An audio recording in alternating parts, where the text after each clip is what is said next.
Si ton business échoue toujours, c'est parce que tu n'as pas mis en place les bonnes stratégies pour évoluer. Et c'est ce que je vais te présenter aujourd'hui pour que tu ne continues plus par tomber, continue pas rester sur place pendant que les autres évoluent. Alors, je t'invite à me suivre aujourd'hui attentivement parce que là, je vais te présenter 5 étapes qui vont te permettre de pouvoir garder ton business stable et pour longtemps et tu feras de toi-même un millionnaire d'ici quelques mois. Alors, je t'invite à me suivre juste après ce tutoriel.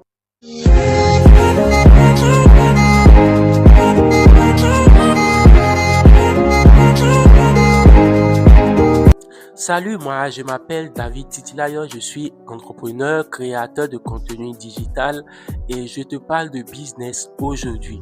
Aujourd'hui, je vais te montrer 5 étapes indispensables pour pouvoir mettre en place un business qui cartonne et qui fera de toi le meilleur dans ton domaine d'ici quelques mois. Alors, je t'invite à m'écouter attentivement et à ne pas t'endormir. Avant tout, je t'invite à t'abonner à cette chaîne pour pouvoir avoir beaucoup d'astuces avec le temps pour que ton business ne tombe jamais. Alors, on passe au premier astuce. Le premier astuce, c'est qu'il faudra pouvoir faire une bonne étude de marché.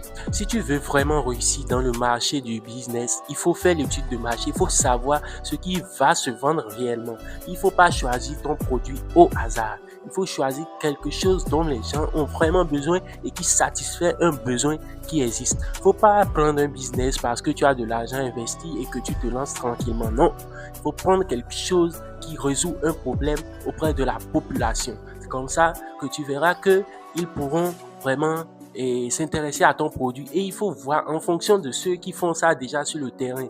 C'est ça qui te pousse à faire l'étude du marché pour savoir si toi, tu pourras vendre quand ton produit arrivera. C'est ça on appelle en fait ta part de vente. Parce que si tu n'as pas une part, si on veut par exemple 10 beignets et il y a déjà 9 beignets, toi tu veux bien faire le 10e, ça veut dire que tu vas carrément chômer bientôt. Parce que il y a déjà le marché est saturé. Donc, c'est là la première faille. Il faut bien étudier ton marché pour pouvoir te lancer. À présent, nous passons à la deuxième méthode. La deuxième méthode consiste à connaître le besoin urgent de la population. Parce que la population ne va pas vouloir gaspiller son argent pour payer quelque chose qui ne lui est pas utile. La majorité aujourd'hui paye quand c'est vraiment utile. Il ne faut pas donner du fromage quand on veut de la viande. Il faut pouvoir connaître les clients parce que vous-même, vous êtes comme des clients en fait. Vous avez aussi des besoins à satisfaire avec le peu de moyens que vous avez. Alors, présentez aux clients quelque chose qui vous satisferait vous-même. Alors, il faut te mettre à la place du client. Il faut pas te mettre en l'air comme ça à vouloir faire quelque chose. Il faut satisfaire un besoin réel qui existe. Là, tu cherches, tu vas à la place du client, tu leur poses des questions, mais tu regardes toi-même qu'est-ce qui se vend le mieux ou bien qu'est-ce que les gens ont besoin mais qu'on ne trouve pas facilement. Si tu es à même de mettre cela à la disposition de la population, tu le fais. Même si, bon, vous voyez, il y a des zones couvertes maintenant où il n'y a pas de bouillie à prendre les soirs comme des goûters. Tu peux faire de la bouillie, du gâteau dans une zone où il n'y a pas, mais tu sais vraiment que les gens en auront besoin. Tu pars dans les écoles, les petites amuse-gueules de 25 francs, 50 francs, tu peux le faire. Et tu sais qu'il n'y a pas des gens qui vendent telle chose, mais ce produit se vend vraiment. Et toi, tu le fais et tu le vends. C'est comme ça, ça va marcher. Alors, c'est la deuxième méthode. Maintenant, nous allons passer à la troisième méthode qui consiste à savoir gérer son capital. Parce que le capital, c'est l'argent avec lequel tu as commencé ton business. Et si tu ne sais pas le gérer, tu vas dépenser, comme on le dit dans ma langue, la maman de l'argent. Parce que c'est la base de ton business. Tant que tu n'as pas le capital que tu as investi, c'est que ton business est en train de partir en l'air. Même si tu ne fais pas de bénéfices, au moins, garde le capital. Tu payes tes charges et tu gardes le capital. C'est ça en fait. Donc, il faut savoir gérer. On n'achète pas tout, on ne se lance pas en toutes choses et on n'achète pas ce qu'on trouve partout. Il faut savoir gérer, il faut savoir là où investir, il faut investir intelligemment. Comme ça, tu vas pouvoir payer tes charges, payer le loyer et tout ce qu'il faut. Et maintenant, l'entreprise fera du bénéfice. C'est comme ça que tu pourras évoluer. Maintenant que tu investis parce que on t'a proposé ça, il faut souvent t'asseoir et analyser ce qu'on m'a proposé. Est-ce que ça va avec les objectifs de mon entreprise? Si ça ne va pas avec l'objectif de ton entreprise, mon frère, inutile de te mettre dedans parce que tu vas te mettre tout de suite en pète et là, personne ne va supporter avec toi. Donc, c'est ma troisième astuce. Maintenant, nous allons passer à la quatrième astuce. Et avant de te donner cette quatrième astuce, je t'invite à t'abonner à cette chaîne. C'est très important parce que là, je te donne des trucs vraiment importants que si jamais tu arrives à appliquer, mon frère, tu vas vraiment t'en sortir d'ici là.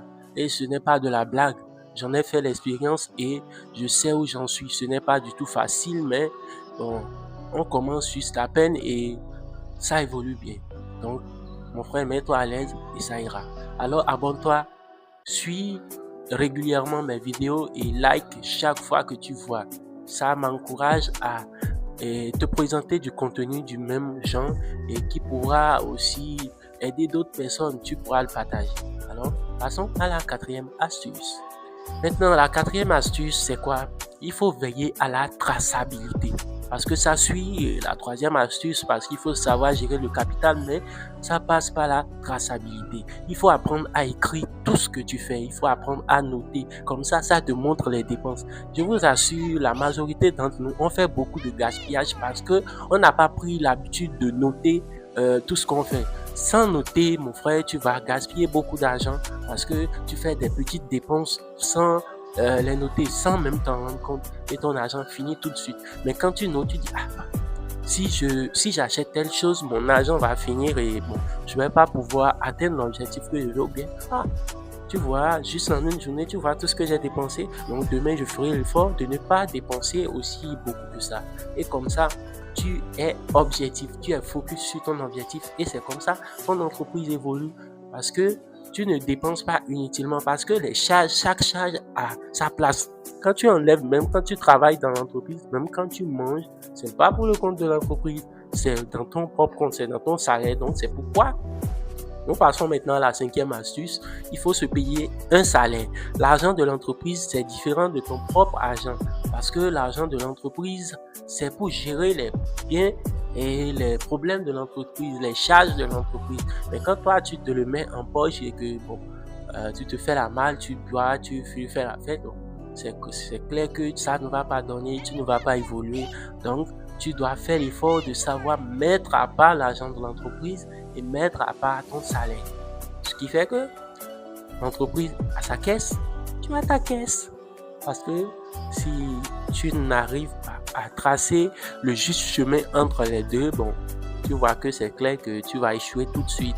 Donc, quand tu veux faire des dépenses, veille à tout cela. Alors comme ça, ton entreprise pourra évoluer.